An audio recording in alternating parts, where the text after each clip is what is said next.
Hi everyone, today I'm doing another Animation Studios tier list, Pixar edition. Pixar has evolved over time with making experiences we could connect to, and I'm more than happy that the company booed out the clown and got a capable doctor to pick up the pieces. Pixar has had its ups and downs with their movies, and I think they're working on paving the way to making more exciting movies in the future. I really appreciate how Pixar would revolutionize their CG, and showing how they progress is strange, yet something you have to give a hand to thanks to technology and computers. So let's move on to the list. I will try not to go over every little detail or over-explain, only the details that are significant to me. The movies that I didn't watch are Cars 3, Toy Story 4, and Lightyear. I didn't care for Cars 3 enough to watch it. After seeing the teaser of Lightning supposedly at his last moment, I'm tired. I'm sorry. After Cars 2, you think now is appropriate to get serious? Oscar-winning movie Toy Story 4? They gave the Oscars to this and not laws? That's not why I didn't watch Toy Story 4, but Pixar really left a bad taste in my mouth with the announcement of Toy Story 4 when Toy Story 3 was already done and had the perfect conclusion. Also, Forky having his own series and winning an Emmy over Steven Universe Future has been my personal quarrel that I'll never be satisfied in life. Got off topic there, just 3 was enough. My predictions on Lightyear were absolutely true based on the trailer. This is going to be a movie that Andy saw that would inspire him to have the Buzz Lightyear toy at his birthday party. So this isn't Buzz Lightyear the toy that we've seen in Toy Story, but Buzz Lightyear the movie character. It just didn't catch my interest, and if I would have saw that movie with the twist at the end, I would have been heated. Also, my opinion on A Kiss, I thought it was sweet. I just think it's a blink and a miss moment though, so it wasn't as big as everybody stated it would be. I don't really care much about Lightyear, but hey, if some people like it, good on you. Now that that's out of the way, let's get on to the list. Toy Story. B tier. The first fully CG movie that explores a toy's purpose and what happens when a kid gets a new toy to play with. No doubt this is the funniest out of the franchise. Look, I'm Woody. Howdy, howdy, howdy. Give me that. Comedy is solid and the visuals kinda hold up after 20 plus years. Well, the toys look fine, but the human designs are rough to look at and Sid's dog lacks fur texture. This isn't hate, it's just a progression of CG for Pixar, which will later get better in time. I enjoy the relationship that Woody and Buzz would have as their rivals to later on becoming good friends. Also, I enjoyed the scene where all of Sid's toys terrorize him, that was pretty funny. And the joy I feel every time I hear "You Got a Friend in Me." Toy Story was a good start for the franchise and Pixar as an animation studio. A Bug's Life. A tier. I haven't seen A Bug's Life in years, and watching it again, I forgot how amazing this movie was. I like the circus bugs, Flick being the hero, and the music score. I like Hopper mainly because of the scene where he explains to the grasshoppers why you can't let the ants have power or show any rebelling whatsoever, which nobody's ready for that conversation. His fate was also interesting to witness. I think the ants discovering the truth about the circus bugs not being heroes only happened for dramatic conflict, so that's pretty stupid, but it's all forgiven because of the animation and the ending. The animation itself also has great moments, especially with Bug City and the plan to scare off the grasshoppers with the bird. The message still holds up of rising up to those who overrule you, and it's a great movie to show the power of rebelling against the enemy. Toy Story 2. B tier. So the focus in this movie is Woody having to choose between living as a playmate with Andy or stay as a part of a display model for exhibits. We get introduced to new characters and new stakes to face. This wouldn't be Pixar if they didn't pull at your heartstrings, so Jesse's story was the right kicker for that. Also, everybody thanked Galen Sussman, as she saved the Pixar team from having backups of the movie after 90% of the movie was lost. The animation makes some vast improvements, especially with the human characters. And I enjoyed the scene where the toy maker was polishing up Woody for the exhibit. The extreme details with making Woody like he's brand new was so satisfying. I guess the reveal of Stinky Pete was okay. Didn't care for him, honestly. I think the story is nice. It still kept the same energy with the escapes and returning back home. Overall, good sequel. Monsters Inc. S tier. It's one of Pixar's best movies, and it's one of my favorites. I love the world building, how the city operates on child screams, the music score, the various monster designs, the friendship between Mike and Sully, and so much more. The crew didn't cut corners in making the world of Monsters Incorporated work out into this fun adventure. I like how Roundup was a villain along with Water News becoming a twist villain. While it has its scares, the movie also has heart. There's a tender bond Sully shares with Boo when the movie decides to stop on our hearts when Boo gets scared of Sully. Whenever Pete Docter directs a movie, he focuses on the human experience and the relationships that are formed. I applaud his work for Pixar, and he's one of my favorite directors in the animation industry. The whole door chase scene was amazing, the humor is really great, and gosh, I love Monsters Incorporated. Finding Nemo. C tier. I hope I'm not the only one who doesn't care that much about Finding Nemo. I think it's fine, but not my favorite. The animation of the water effects and the motion of the ocean was wonderful, along with the different sea creatures we see. I enjoyed the long journey Marlin goes on to save Nemo and how Nemo joins with the Tank Gang. Also, this movie triggered my dental PTSD. The unlikely friendship between Marlin and Dory is fun to see, and again decides to shatter my heart with their emotional beats. Still, I appreciate the movie for showing the value of family, especially between a bond between father and son, and an important message to just keep swimming. The Incredibles. A tier. Brad Bird is one of my favorite directors, and I love how much he stresses the fact that animation is a medium, not a genre. The Incredibles is a movie that depicts serious elements and contains strong language. I love everything from the dialogue, the setting, making me enjoy a superhero movie, the music score, and the one and only Edna Mode. I also love Sinjin and how his villain story played out. Jason Lee, this has to be one of his best performances. And got busy! Also, this movie has two of the 9 old men of Disney making a cameo, so it's already epic. That's the way to do it. That's old school. Yeah? No school like the old school. You have action, superheroes, great dynamic and chemistry within the characters. What else is there to say about The Incredibles? It's great! Cars. D tier. I wanna be fair, but they're fucking talking cars. Cars doesn't explain their world and how the cars are able to function and live in society. I get the logic of talking toys, but cars, the more I think about it, the more frustrated I get. Anyway, it's mediocre. I think the animation and voice acting is good. However, the generic story of a hotshot being humbled by a town of people, in this case cars, isn't special anymore, and I'll get into him later. I want to go back visiting the racetracks if I were you. Ratatouille. S tier. Mwah! My all-time favorite Pixar movie. It also adds it to my interest of being a chef when I was little. I love the scenery of Paris, the numerous foods and meals being made, Remy fulfilling his dreams of wanting to be a chef, and I can't praise this movie enough. It contains sharp dialogue, revealing harsh realities for Remy as a rat, and proving to everybody that anyone can cook. It's a masterpiece! The animation is spectacular, with displaying the back doors of a fancy restaurant and the sous chefs working there, and creating cinematic experiences. I don't think the power of cinema will ever reach the influential level of Remy savoring the flavors of a strawberry and piece of cheese, and Ego being transported back to his childhood by the taste of Ratatouille and savoring it. It's freaking amazing! Better than that, outstanding! Ratatouille is the main course in Pixar's filmography with all the fixings, all because of a rat who dreams to become a chef. Wally. A tier. I was reminded how much amazement I had when it came to watching Wally, with the lack of dialogue, details of the animation, and the topics of consumerism, corporocracy, nostalgia, waste management, human environmental impacts and concerns, obesity, and global catastrophe. Global catastrophe! I really do appreciate the movie showcasing some of the topics displaying because once again, this is the only planet that we live in. I did think the villain was pretty boring if I'm being honest, but I was more invested in Wally observing things, getting to meet Eve, going to space, and etc. And once again, being reminded about the importance of planet Earth and what it provides for us. The movie has charm with Wally being invested with things surrounding him. I appreciate Wally doing more of showing and not telling. We're able to understand this little robot trash compactor and how he feels when he either observes things or witnesses things and listening. It's really wonderful when you think about it. I also admire the visuals of the galaxy. There's a part where Wally touches the stars in space and it's such a beautiful moment. I think this movie was delightful and one of the most interesting movies coming from Pixar. Up. B tier. Get out of here. Go on, beat it.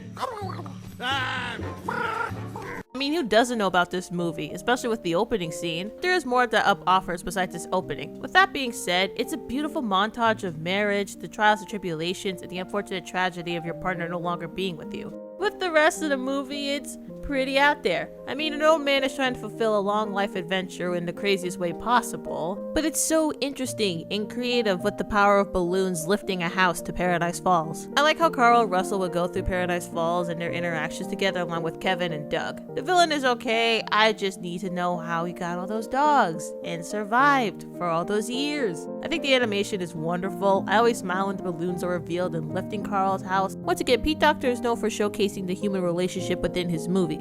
Ellie leaving behind the memories for Carl as he was the best adventure, and the bond he shares with Russell is just and it comes full circle as Carl gives Russell the Ellie badge at the end of the movie. You see why this movie got the Best Picture nomination at the Oscars? To see an old man fulfill a promise he made to his wife about going to a place that they've always dreamed of is just so endearing. In conclusion, Up was able to achieve many things with its animation, music, and storytelling, most importantly, reminding you how adventure is out there. Toy Story 3, A tier. A perfect conclusion to a wonderful trilogy. I don't want to come off like that person who complains about franchises never quitting, but that's exactly who I am. This part of the Toy Story franchise is where the toys were meant to be in the attic as storage, but end up in a daycare center to discover other toys and kids to play with. It was very short-lived for most of the toys, but it also got an important message too about, once again, how much a toy can impact a child. This is a good example of Pixar handling a twist villain with Lasso. I appreciate the subtle hints and subtext and not just a complete out of the blue, like, he's the villain all along. Also, you get to see a heist in this movie, which I wasn't prepared for, but man, the way they were showcasing how the daycare works afterwards was just really creative. The animation was great, Randy Newman did a good job with the music, and this movie has a fitting conclusion to the Toy Story franchise, which is saying goodbye to a friend after all the years you spent together. With Andy giving his toys to Bonnie, it continues the special bond that a child has with their toys, something all of us can resonate with, and showing the impact of a toy being our very first best friend, which is why it got a nomination for Best Picture. The Toy Story franchise always told you the importance of friendships and the bonds that you make with people, and I just find that irreplaceable of a message that is not only effective, but very true. The franchise as a whole always told you that you always got a friend there, no matter what. Cars 2! Do you think I was gonna watch this fire dumpster truck of a movie again? No, once was enough. You know, Radler had the idea for this movie while promoting the first Cars and was thinking WWMD. What would Mater do? It's so crazy how they decided to go from a humble car trying to learn about the importance of city folk and racing to a James Bond type, which is ridiculous to say. It's not good! We all know it's not good! I still think the animation evolving from its last movie being nicer and smoother, but the story is the biggest problem. Somehow Mater being a spy and having to save the world? No, didn't need to happen. The whole franchise of Cars didn't need to happen, if I'm being honest. Brave. C tier. Okay, listen, I don't hate Brave. I don't think of Brave as an awful movie, but it's not an average movie either. I felt like Brave could have been something better if it wasn't for the creative differences between Brenda Chapman and Radler. Like, imagine sitting down, telling them how you're gonna do your story, and they have the nerve to argue with you when you're responsible for giving us one of the biggest animated biblical epics in history? I would have liked to see how Brenda Chapman would have fully envisioned the movie, because she really wanted to show the importance of a mother-daughter relationship, but since the whole feud with Radler, it kind of became a Scottish tale, but not a good one. I didn't like the lowbrow humor, and I also just was so upset because Merida would not take responsibility for turning her mother to a bear. I can't, I'm sorry. Because when you look at the first trailer for Brave, it does not equate to what the movie actually is. I will give it points for the amazing animation, the great set of voice actors, and the environment of Scotland with its various nature scenery. The things I did like about the movie was Merida's dad, who was just hilarious and my favorite character. Also seeing Merida shoot arrows for her own hand in marriage. It was awesome as she just shot straight bullseye with each target. I loved it. This movie really could have been something beautiful and offer potential to be another great non-traditional princess story, but unfortunately, we get what we get. I think if things were done differently and changes were made, Brave could have been somewhat better than what it is. Monsters University. C tier. I tried my hardest to enjoy this movie, but I just get so upset because of one technicality. You've been jealous of my good looks since the 4th grade, pal. Yeah, so it really ticks me off that there was a lack of continuity that the director forgot, so how are you gonna make a prequel if you forget materials from the first movie? Anyway, Monsters University was okay. I thought it was cool we get to see Mike and Sully in college being scarers. The animation has made improvements since Monsters Incorporated, which is interesting to see. I didn't care for most of the new characters. I felt it was dragging a bit in the second act, which was fine because the third act would make up for it. I didn't think this movie was necessary to happen. If you're a huge fan of Monsters University, it's not you, it's me. I'm just not particularly a fan of this one, but it's here. Inside Out. A tier. After the past lackluster movies, I'm happy that Inside Out reminded me that there are still wonderful stories to tell. That, or Pete Docter had to set Pixar straight yet again. I am floored by the animation with the tiniest of details, the story of Riley adjusting to her new life in San Francisco, and the research provided by psychologists who helped the story in showing how memories, brain function, and emotions work. That shows how important this movie wants to stress on human emotions and the relationships being formed. All of Riley's emotions work well with each other despite their differences. It's pretty intentional for Joy to be obsessed and making Riley happy as she is Joy. I also admire how the movie structures Riley's memories in the various places that goes on when it comes to her memories, how she remembers certain things, her dreams, and especially her imaginary friend Bing Bong. Same for the other emotions. Inside Out is able to be a visual reference for children to have in understanding human emotions. People need to stop underestimating animation when Inside Out is displayed how memories are important and expressing how you feel makes you feel better. I did wish this movie come out sooner when I was younger, and same for a lot of other people, but I'm glad it's here now and reminding us that it's okay not to be okay. Inside Out's an amazing movie, and I always smile at the end knowing that Riley's gonna be just fine. The Good Dinosaur. F tier. This was a major letdown from Pixar. I was annoyed by Arluo and this kid that acts like a dog. Oh my god, his name is Sparks! I think the idea of the dinosaurs living on Earth when the asteroid didn't hit was interesting, but the movie was nothing like I imagined. I didn't care for the dinosaurs being the foreground for agriculture. The pterodactyls were stupid, the weird-ass drug trip Arlo and Spot were on, and basically this movie makes me angry. The Good Dinosaur went through a lot of production changes, so no wonder this movie had a lack of identity and became a box office failure. But if this was the first failure for Pixar, I'm not too mad about it. The only thing that saves this movie is how the nature environment is animated so beautifully. No matter how bad a Pixar movie is, they always deliver with the animation. So yeah, I don't like The Good Dinosaur, and I never want to talk about it again. Finding Dory. D tier. Just copy Finding Nemo's script and replace Marlin looking for Nemo to Dory looking for her parents. I just saved you an hour and a half now. Finding Dory doesn't really do anything different that Finding Nemo already accomplished. Sure, I'm happy Dory found her parents and a wonderful build up to the reunion, but everything else that was moving to the goal, I didn't care about. The animation was good, voice acting was fine, and that's all I got. I think it's unnecessary, definitely could have been more used as a half-hour special than a full-length movie. Yet, it is beautiful seeing Dory have a sense of belonging once again. Coco! S tier! A wonderful music spectacular with excellent music, wonderful characters, and glorious animation. Miguel is such an enthusiastic protagonist, and I love his appreciation for music and Ernesto de la Cruz. I also like that Miguel was able to see his dead relatives as he goes to the land of the dead. Also, the first look of the land of the dead? One of the most beautiful scenes Pixar has ever done. Also, I love Mama Imelda, she's just such a delight. There's a lot of care put when it came to Mexican culture and Dias de los Muertos. I love how they revealed Ernesto as a twist villain and causing Hector to lose everything. The realization that Miguel and Hector are related, and remember me. I appreciate Coco for showing the importance of family and connecting with them through stories and sharing photos. I love Coco so much, and I'm happy that it was everything I imagined and better. Incredibles 2. D tier. My friends and I had graduated high school, and we all decided to see The Incredibles 2 once it was released to theaters. And after the credits rolled, I can't believe this took 14 years to get here. We got gypped! The long-awaited sequel was just a rushed mess. What really pissed me off about the sequel is that it starts where the first movie ended. What? There are possibilities of having the kids be older, the family facing a bigger threat than Syndrome, and Jack not being a baby. Also, me and one of my friends called out Evelyn as screenslaver immediately. Her twist reveal was weak, and her swirl technology just made me dizzy. The other superheroes didn't do much for the movie, and their potential was wasted on. I'm glad most of the original voice actors came back, and the animation was more better. The dialogue is still there, same with the action, and end up being the fashionista that we love. Overall, it's mediocre, especially since this was a highly anticipated movie after the first one. I feel like Pixar just did Incredibles 2 so dirty, and I just feel bad. Onward! B tier.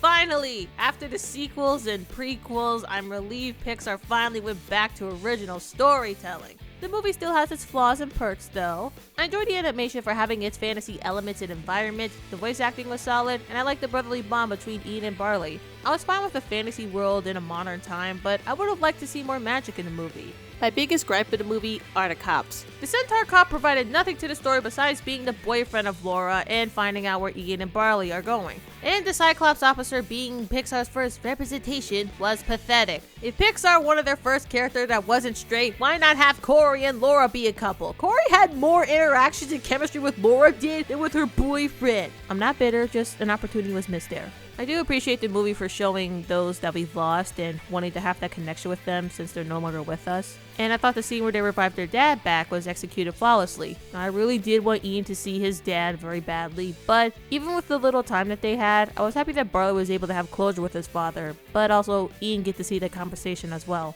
In the end, Onward was a nice start for Pixar's new decade of animation. So, A tier.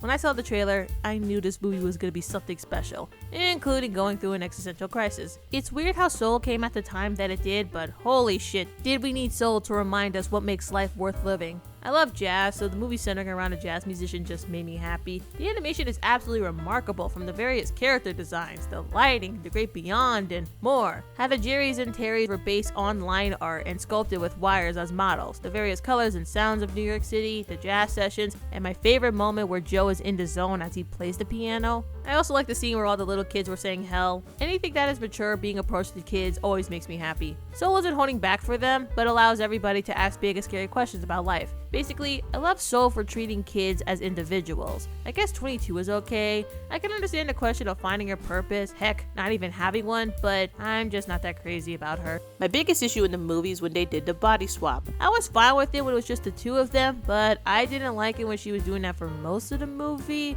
Anyway, Soul was greatly needed. I can't tell you how moved I was when Joe was reminded about the little things in life and the memories that he had while growing up to the man he is today. Really got to me. I hope everybody can learn from this movie about living your life to the fullest and making every day count. Luca, A tier.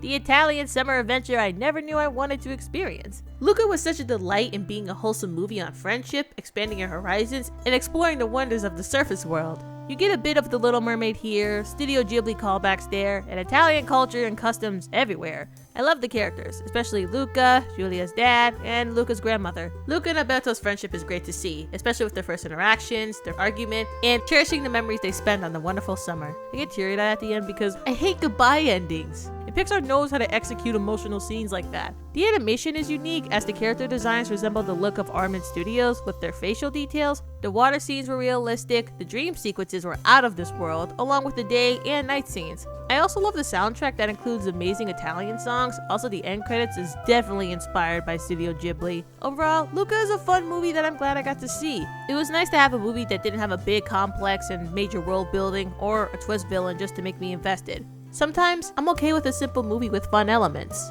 which makes Luca a perfect summer movie for everybody to see. Turning Red, A tier. I was so excited to see this when the teaser was out. Everything from the music, animation, Canada. It was setting up for something promising for Pixar with a new direction, and I was looking forward to it. May goes through the challenges of puberty and dealing with the challenges of being perfect for her mother. Also the embarrassing and cringe fest that is being a teenage girl in middle school. Back when I said May wasn't in the trope of transforming into an animal, I was right.